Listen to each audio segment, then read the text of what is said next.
सभी देखने वालों को जय माता दी। सबसे पहले तो आप सभी को करवा चौथ की बहुत बहुत शुभकामनाएं। ये वो दिन है जिसका हम महिलाओं को एक साल से इंतजार होता है, क्योंकि इस दिन हम सज धज के अपने पति के लिए, अपने स्वामी के लिए, हस्बैंड के लिए उपवास लेती हैं, जो कि बहुत ही शुभ दिन माना जाता है। अब जब भी हम उपवास लेते हैं तो हमें हमेशा ही ये शंका होती है कि क्या सुबह जल्दी उठ के हमें कुछ खा लेना चाहिए, सायंकाल में पूजा के बाद क्या हम कुछ खा पी सकते हैं, या जब हम उपवास खोलते हैं शाम को तो जो खाना हम खाते हैं वो कैसा होना चाहिए, उसमें कौन सी चीज़ें शामिल हो सकती है, कौन सी चीज़ें गलती से भी नहीं खानी है। हाँ, एक खास बात ये भी कि यदि आप फर्स्ट टाइम ये उपवास लेने वाली है तो आपको बहुत ध्यान देना होता है, क्योंकि जैसे आप फर्स्ट टाइम उपवास लेगी वैसे ही आपको ये अंत तक लेना होगा। तो बस इन सभी चीज़ों को ध्यान में लाते हुए आज की ये खास वीडियो मैंने बनाई है।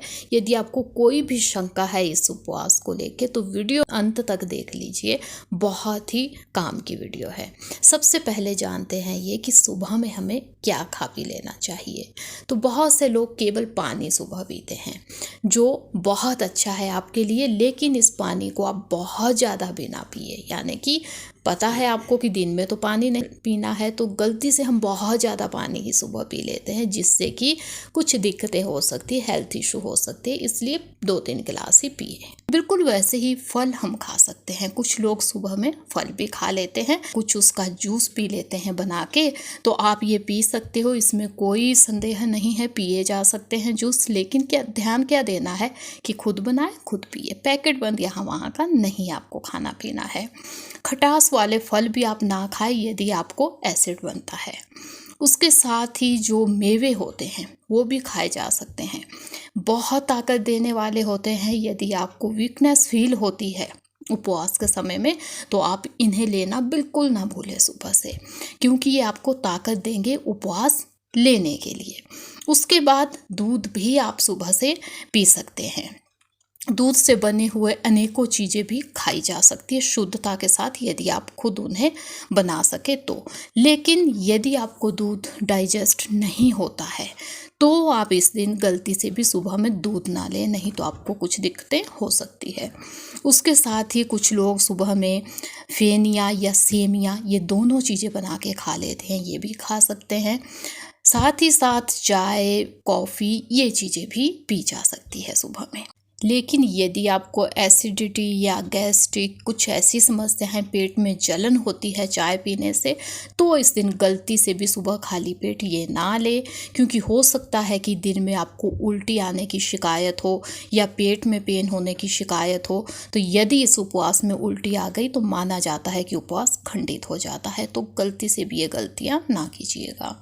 उसके बाद सुबह में आप तली हुई चीज़ें ना लें बहुत ज़्यादा, क्योंकि आप जानते हैं कि इस उपवास में ना तो हम पानी पी सकते हैं ना कुछ भी खा सकते हैं। तो आप ऐसा भोजन ना लें जो कि आपको ज़्यादा हैवी हो जाए, जिससे पेट में जलन हो या कुछ ऐसे हेल्थ इशू हो कि आपको दवाइयाँ लेनी पड़े। तो इन चीज़ों का आपको बहुत ध्यान देना है। तो सुबह में आप ऐसा कुछ चाय कॉफ़ी ले सकते हैं जो आपको सुविधा के मुताबिक ये चीज़ें ली जा सकती है, जो आपको अच्छे से डाइजेस्ट हो, चाहे वो चाय कॉफ़ी है, चाहे वो दूध है, या कोई भी चीज़ें वो ही आप लें। बिल्कुल वैसे ही जो सायंकाल होता है 5-6 बजे का टाइम, तो पूजा के बाद या कथा सुनने के बाद भी कुछ लोग फल या कुछ ऐसी चीज़ें लेते हैं, तो वो भी ले सकते हैं। अब आती है ख़ास चीज़ की जब उपवास हो जाता है, चांद की पूजा हो जाती है, सब कुछ निपट जाता है, उसके बाद जो हम खाना खाते हैं वो सात्विक खाना ही आपको खाना है। सात्विक भोजन ही किया जाता है उपवास के बाद। सिंपल खाना बनाए, ज़्यादा मसाले उसमें ना डालें। अब यदि आप नहीं जानते हैं कि सात्विक भोजन क्या होता है, सात्विक खाना किसे कहते हैं, तो जो सात्विक भोजन है वो भोजन कहलाता है जिसमें जो लहसुन प्याज है उसका यूज़ नहीं किया जाता है, क्योंकि जो लहसुन प्याज है वो तामसिक में आता है, तो हमें ये उपवास में बिल्कुल नहीं खाना है।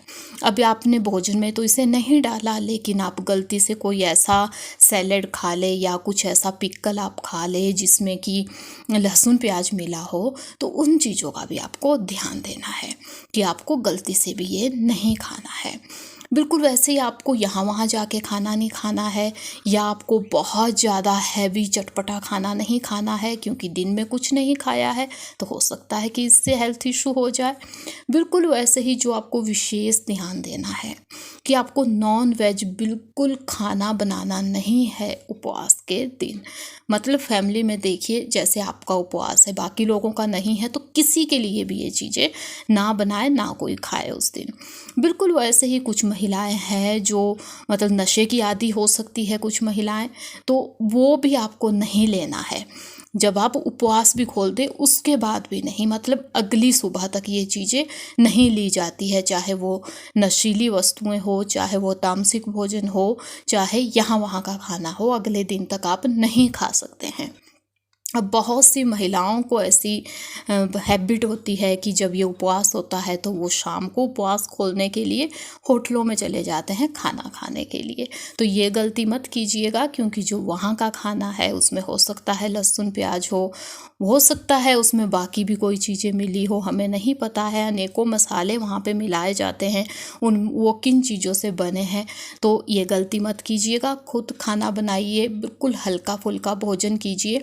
क्योंकि यदि आप हैवी डाइट ले लेते हो उपवास लेने के बाद, क्योंकि दिन में ना पानी पिया है, ना चाय दूध ना कुछ खाया है, तो एकदम से यदि आप हैवी डाइट ले लेंगे या जंक फूड खा लेंगे या बहुत ज़्यादा तला हुआ खा लेंगे तो आपको दिक्कत आ सकती है। आपके पेट में जलन या इंडाइजेशन या बहुत सी समस्याएं हो सकती है। तो इन चीज़ों का आपको ध्यान देना है जब आप उपवास खोलें, उस टाइम पे आपको इन चीज़ों का विशेष ध्यान देना है। अब यदि आपने फर्स्ट टाइम ये उपवास लिया है तो मैं आपको ये बात बता दूं कि आपके लिए खास है ये दिन, क्योंकि जो कहा जाता है कि जैसे फर्स्ट टाइम आप ये उपवास ले लेना वैसे ही आपको लेना होगा ये लास्ट तक। तो पहले तो क्या होता है कि पहला जैसे ये उपवास है तो शौक होता है या ऐसा लगता है कि हम बिना कुछ खाए पिए, बिल्कुल ना सुबह उठ के कुछ खाएंगे ना सायंकाल में, शाम को भी मतलब बिल्कुल हल्का फुल्का खाएंगे। तो देखिए ये आपको सोचना होगा यहाँ पे कि अभी तो आप जवान है, हेल्दी है, अभी तो आप ऐसा कुछ ना भी खाए तो चलेगा। इसलिए आपको ये सोच समझ के चलना है कि क्या जैसे आप आज उपवास लेंगे वैसे ही अंत तक निभा सकते हैं। तो इस चीज़ का आपको ध्यान देना है। यदि आपका पहला ये उपवास है तो जैसे आपकी सास उपवास लेते थे, या यदि सास नहीं है तो जेठानी या मायके साइड में आपके मम्मी या दादी जैसे उपवास लेते थे, आपके लिए भी वही विधान होगा, वैसे ही आपको लेना होगा।